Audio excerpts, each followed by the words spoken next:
यह है दुनिया का सबसे खतरनाक और पावरफुल पॉइंट। 30 मील की इस छोटी सी जगह को कंट्रोल करने का मतलब है पूरी दुनिया पे राज करना, और इसे ब्लॉक करने का मतलब है पूरी दुनिया को तबाह कर देना। इस पॉइंट को कहते हैं स्ट्रेट ऑफ हॉर्मुज।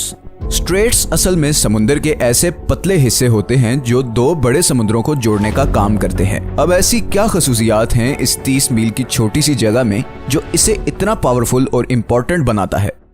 हमारी जमीन के 70% हिस्से पे समंदर हैं और इन्हीं समुद्रों के जरिए दुनिया की 80% ट्रेड होती है। किसी भी वक्त तकरीबन 50,000 समुद्री जहाज इन समुद्रों को क्रॉस कर रहे होते हैं, लेकिन बदकिस्मती से इन समुद्रों से गुजरना कोई आसान काम नहीं। कुदरती जोग्राफिया की वजह से इन समुद्रों में ऐसे स्ट्रेट या चोक पॉइंट्स बने हुए हैं जो अगर किसी भी वजह से ब्लॉक हो जाएं तो पूरी दुनिया की इकोनॉमी हिल के रह जाएगी। यही हुआ था मार्च 2021 में, जब एक कार्गो शिप सुएज कनाल में 6 दिनों के लिए फंस गई थी और पूरी दुनिया को $10 बिलियन का नुकसान उठाना पड़ा। इसके अलावा भी दुनिया में बहुत से चोक पॉइंट्स हैं, जैसे कि पैनामा कैनाल जो पैसिफिक और अटलांटिक ओशन के दरमियान ट्रेड को कंट्रोल करती है, केप ऑफ गुड होप जो पूरे अफ्रीका कॉन्टिनेंट की ट्रेड फ्लो कंट्रोल करता है, स्ट्रेट ऑफ जिब्राल्टर जो कि मेडिटेरेनियन और अटलांटिक सी के दरमियान ट्रेड कंट्रोल करता है, डेनिश स्ट्रेट बाल्टिक और नॉर्थ सी के ट्रेड को कंट्रोल करता है, टर्किश स्ट्रेट मेडिटेरेनियन और ब्लैक सी के दरमियान ट्रेड कंट्रोल करता है, और आखिर में स्ट्रेट ऑफ मलाक्का जो पैसिफिक और इंडियन ओशन की ट्रेड कंट्रोल करता है। लेकिन इनमें से कोई भी पॉइंट इतना डेंजरस और इम्पोर्टेंट नहीं जितना स्ट्रेट ऑफ हॉर्मुज है, और इसकी वजह यह है कि पर्शियन गल्फ और गल्फ ऑफ ओमान को कंट्रोल करने का ये वाहिद रास्ता है, और यहीं से सारे समुद्री जहाज निकल के पूरी दुनिया में जाते हैं। अब पर्शियन गल्फ बहुत इंपॉर्टेंट जगह है क्योंकि 8 कंट्रीज अपनी कोस्ट लाइन इसके साथ शेयर करते हैं, जिसमें ईरान, इराक, कुवैत, सऊदी अरब, बहरीन, कतर, UAE और ओमान शामिल हैं। इनमें से 4 मुल्कों के लिए बाकी दुनिया से कनेक्ट करने का वाहिद रास्ता ही स्ट्रेट ऑफ हॉर्मुज है। अब अगर आप मिडिल ईस्ट के बारे में थोड़ा भी जानते हैं तो ये तो आपको पता ही होगा कि मिडिल ईस्ट की पहचान उनका तेल है। ये तेल आज भी हमारी दुनिया का सबसे बड़ा एनर्जी सोर्स है। पूरी दुनिया की 33% एनर्जी कंजम्पशन तेल से होती है, चाहे वो ट्रांसपोर्ट के जरिए हो जैसे कि गाड़ी, ट्रेन, जहाज या फिर बिजली बनाने वाले पावर प्लांट्स। इन तमाम सेक्टर्स में 70% ऑयल इस्तेमाल होता है। अब ऑयल का मसला ये है कि ये दुनिया में बहुत कम जगहों पर पाया जाता है। इस सर्कल में मौजूद इन तमाम 8 कंट्रीज के पास कुल मिलाकर दुनिया के 50% ऑयल रिजर्व्स हैं। मतलब पूरी दुनिया का आधा तेल इन 8 कंट्रीज के पास है। और बात सिर्फ यहाँ खत्म नहीं होती, बल्कि दुनिया के 40% नेचुरल गैस रिजर्व्स भी इसी सर्कल में मौजूद देशों के पास हैं। अब नेचुरल गैस तेल और कोयले के बाद दुनिया का तीसरा सबसे बड़ा एनर्जी सोर्स है। ब्रिटिश पेट्रोलियम के मुताबिक ईरान के पास दुनिया में सबसे ज्यादा गैस के रिजर्व्स हैं। तो हम ये कह सकते हैं कि पूरे पर्शियन गल्फ में तेल और नेचुरल गैस के इतने ज्यादा ज़खायर हैं जितने शायद हमारे पूरे प्लेनेट पे कहीं नहीं।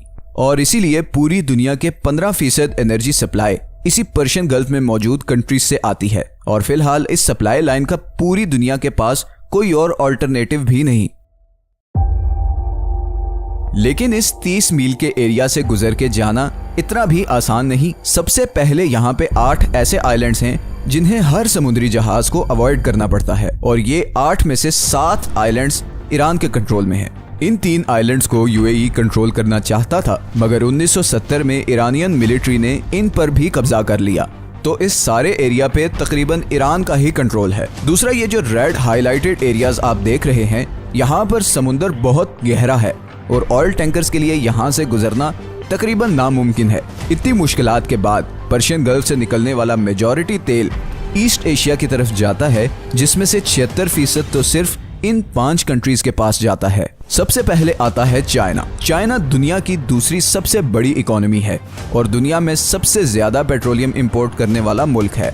चाइना की टोटल पेट्रोलियम इंपोर्ट का तकरीबन 45% इसी स्ट्रेट ऑफ हॉर्मुज से गुजरकर आता है। जापान दुनिया की तीसरी सबसे बड़ी इकोनॉमी है, जिसे अपनी 100% एनर्जी इंपोर्ट करनी पड़ती है, और इस 100% इंपोर्टेड एनर्जी सप्लाई में से तकरीबन 80% इसी 30 मील के चोक पॉइंट से गुजर कर आती है। India world's 6th largest economy भी अपना 70% ऑयल और 50% गैस इन्हीं पर्शियन गल्फ कंट्री से इंपोर्ट करता है, और वो भी इसी रास्ते से।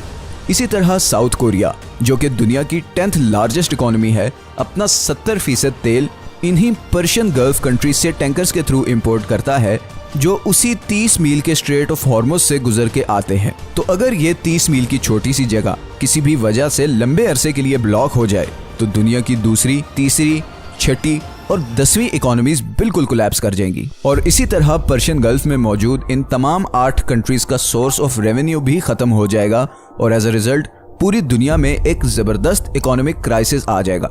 इसीलिए ये जगह दुनिया का सबसे खतरनाक और इम्पोर्टेंट चोक पॉइंट है और इसीलिए दुनिया के सारे सुपर पावर कंट्रीज की इस पे कड़ी नजर होती है। अमेरिका ने भी इसीलिए यूएई, ओमान, इराक, सऊदी अरब और बहरीन में दर्जनों मिलिट्री बेसिस बनाई हुई हैं ताकि वो ईरान पे नजर रख सके और ऑयल की स्मूथ सप्लाई को यकीनी बना सके। दूसरी तरफ ईरान पहले ही किसी भी जंग की सूरत में कई दफा ये स्ट्रेट ब्लॉक करने की धमकी दे चुका है और अगर ऐसा हो गया तो ना सिर्फ ग्लोबल इकोनॉमी हिल के रह जाएगी बल्कि ऐन मुमकिन है कि वर्ल्ड वॉर 3 की भी शुरुआत हो जाए। अगर आपको ये वीडियो पसंद आई है तो इसे लाइक और चैनल को सब्सक्राइब जरूर कर दें और अगर आपके पास कोई सजेशंस हैं तो कमेंट में जरूर बताएं। हमने अभी बहुत से इंटरेस्टिंग टॉपिक्स पर वीडियोस बनानी है तो आपकी सपोर्ट बहुत जरूरी है। अपना ख्याल रखिएगा, मिलते हैं नेक्स्ट वीडियो में।